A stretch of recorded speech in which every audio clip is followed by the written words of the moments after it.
Hi everyone, this is our channel, Meet the Real Story. Please like, share and subscribe. Hey, my name is Rachel. In high school, the homecoming dance was coming up. I happened to confide that I had a crush on a popular guy to another girl in my class.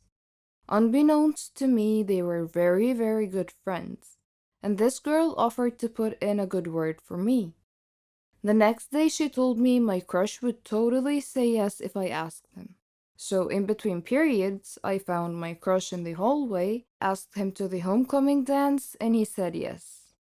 Well, homecoming is on Saturday. Today is Thursday. My crush, his friend, and we went to lunch together and I offered to pay in the hopes that this will make them like me even more. And yes, I was that bad.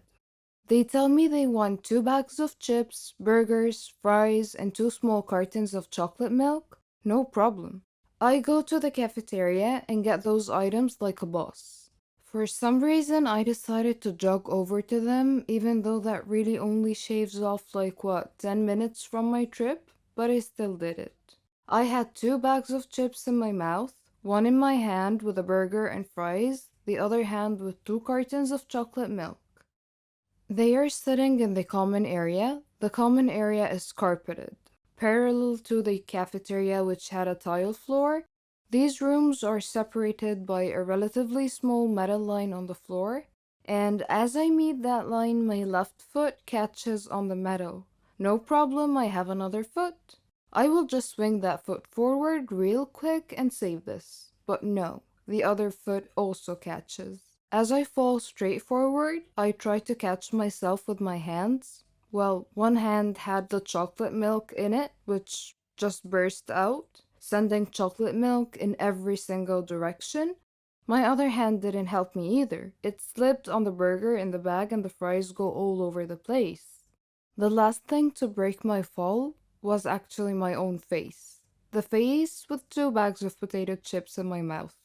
You know those jokes about chips bags being full of air? Well, they're actually true. As my face collided with the ground, both the bags of chips exploded at the same exact time and it sounded like a gunshot. Somehow one of my shoes just flew off. I tried to melt into the ground and fade out of existence for a moment, and this happened at the meeting point of the common room and the cafeteria. So everyone in both rooms either saw or heard this fiasco and looked over. About 100 students. It's deadly silent for a couple of seconds and then comes the laughter. And dear God, the laughter. It was like a jet engine. Every person there was laughing the hardest they have ever laughed in their whole lives. I even saw the janitor doubled over laughing, bracing himself with a mop handle. A teacher was trying to walk over to help me, but she stopped every couple of feet to use her whole body to laugh at me. All of this happens not 10 feet away from the table in which my crush and his friends were sitting. Everyone is having a great laugh, but my crush has the greatest laugh of all. He has fallen to the ground, with one hand bracing himself on his knees. The other hand is clutched at his ribs as he laughs so hard that no sound comes out. He was wheezing like a dolphin. There is no recovery from this. I walked to the bathroom to clean myself up. The teacher could only manage to hand me my shoe along the way and continue laughing. In the bathroom, the laughter did not die at all for what seemed like a lifetime. When the bell rang, I was still in the bathroom and people were still laughing. While I spent the whole day wallowing in easily the most embarrassing moment of my life, I thought, well, maybe I'm just a funny girl and he will like it. The next morning, I see my crush before class and he walks up to me and he says, "So homecoming is tomorrow." Eager not to speak about the shit show that happened yesterday, I just excitedly said, "Yes, yes, it is." And then he delivers a crisp and says, so this girl that I actually like asked me to go to the dance with her, so I think I'm gonna go. To which I replied, yeah, that makes sense. I totally. Hello, my name is Brenda, and this is how I embarrassed myself when I was about 14 years old. Before I tell you my story, let me highlight a few points. All teens experience some amount of anxiety at times. It is actually a normal reaction to stress, and sometimes it even helps them deal with overwhelming situations. For many teens, things like public speaking, final exams, or even going out on a date can cause feelings of anxiety. For some teens, however, anxiety can go beyond these typical symptoms to negatively affect friendships, participation in activities, and even their schoolwork. And do not get me started on how being a teenager is made of the devil's blood. Okay, that was an innocent joke, but I do mean it. So, back to our story. I was sitting in class behind the cutest guy in my grade. His name was Josh, and I just wanted to ask for his phone number, but I was painfully shy and terribly afraid of being rejected. But it was almost time for the school dance. I wanted to go with him, but there was no way on earth I could have done it face to face. I tried to talk myself through the anxiety and convinced myself to actually go through with it. I debated with myself for a while, missing most of that day's in-class instructions before I finally decided to ask him. And I did. I did ask Josh for his number, and he agreed. He slowly took my phone, typed in his number, and handed it back to me. I felt relieved. I had finally gotten the number. I mean, I was wrong. There was nothing to be anxious about. I had made it much worse in my mind than it actually was. It was actually nice to realize I was anxious over nothing, to be over it and have his number. I got home later that day and I was so excited to call or text Josh. But because I'm socially awkward, I decided to try and text him. But the message didn't deliver. I checked the number he gave me and noticed that it included the digits 911, which indicated to me that he had given me a fake number. Maybe he was trying to avoid me. I suddenly became aware of how weird I had acted towards him. I didn't have much of a relationship with the guy before asking for his number. There was no rapport between us, so it came across as creepy when I asked him. I also asked him in the middle of class by tapping him on the shoulder. There was nothing smooth or even normal about how I went about it. I hadn't acted immoral, but it was painfully awkward, socially inappropriate, and thus doomed to fail. The encounter was painful, but from it I suppose I learned some lessons on how to appropriately socialize. I also learned that it is incredibly easy to miss obvious signs that other people are giving you when you're anxious, because you're so absorbed with yourself that you miss social cues. Looking back at how he was clearly uncomfortable with my request, which he made clear by not smiling and by hesitating in agreeing to type the number. Had I gotten out of my head and paid attention, I might have noticed how he was acting and how that clearly reflected how he felt about me and our interaction. It makes me question, is having high functioning anxiety easier than being trapped in your own shell, frozen with anxiety? It may be the lesser of two evils, but for me this experience turned into purpose, and it built my self-confidence. I see it as a step, but then improving self-esteem and self-worth will have you high-functioning without anxiety. That is the end game.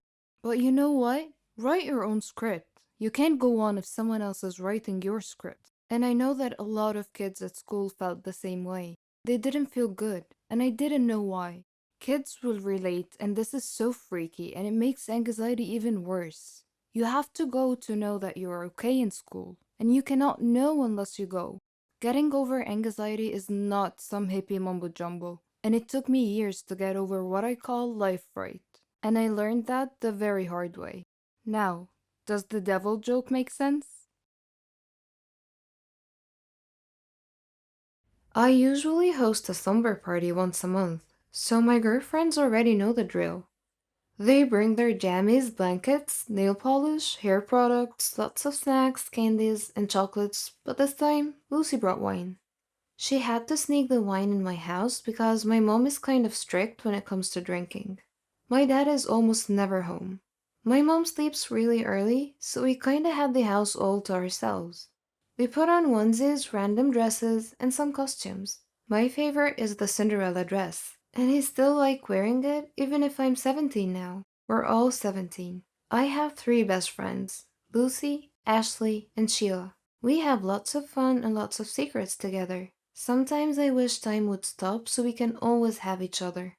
I know time will come that I will be separated from them. College will happen, and we'll have different lives in different circles. At least for now, we can be silly high school kids. We have an ideal high school life. We all have boyfriends, but mine is the most popular one. Well, I'm pretty popular at my school too. I also do well with academics. None of my friends are failing or anything. We're not the typical popular cheerleaders with no brains type. We do not have family drama. Our social life is great. We have the best high school life ever. While dancing and partying all night, Lucy came up with an idea. She said, "Let's play Truth or Dare." We got giddy because we know the night is going to get crazy. We sat down, forming a circle, then Lucy spun the bottle, and the bottle chose me. Truth or dare? Truth. Not in the mood for a dare yet, I said. Pick a question. They prepared some questions on a piece of paper and put them inside a fishbowl. If you could choose to be someone else for tonight, who would you choose and why? Lucy asked. I just laughed and said, "What a lame question. I don't want to be anybody else. I'm awesome. I have an awesome life." "Cheers to that," they said. The night passed and I woke up in the middle of the night because I felt like someone was watching me, but when I woke up, no one was around. I don't know how, but my feet just started moving. I walked like I was trying to follow something or someone. My gut feelings are trying to bring me somewhere. Then in the middle of the darkness in our backyard, I swear I heard footsteps. I felt a sting on my left shoulder. Something poked my shoulder. I removed it. I guess it's a tranquilizer? And then I passed out.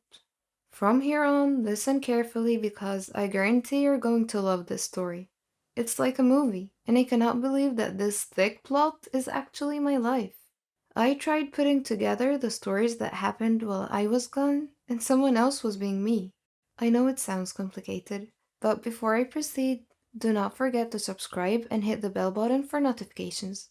So here it goes. Someone tranquilized me, and I instantly fell asleep. By the way, my name is Nancy. You have met my friends, and I'm sure you'd like to know who drugged me and what the motive is. Meet Patricia. At first, I had no idea why she looked exactly like I do. I thought I was dreaming. Before passing out, I asked her who she was. She told me that her name is Nancy. She was obviously messing with me. Then she told me that her name is Patricia, and that she is my twin, and she would love to be Nancy instead. What? I did not believe her, because I don't have a twin sister. My mom and dad would never keep any secrets from me. Or would they?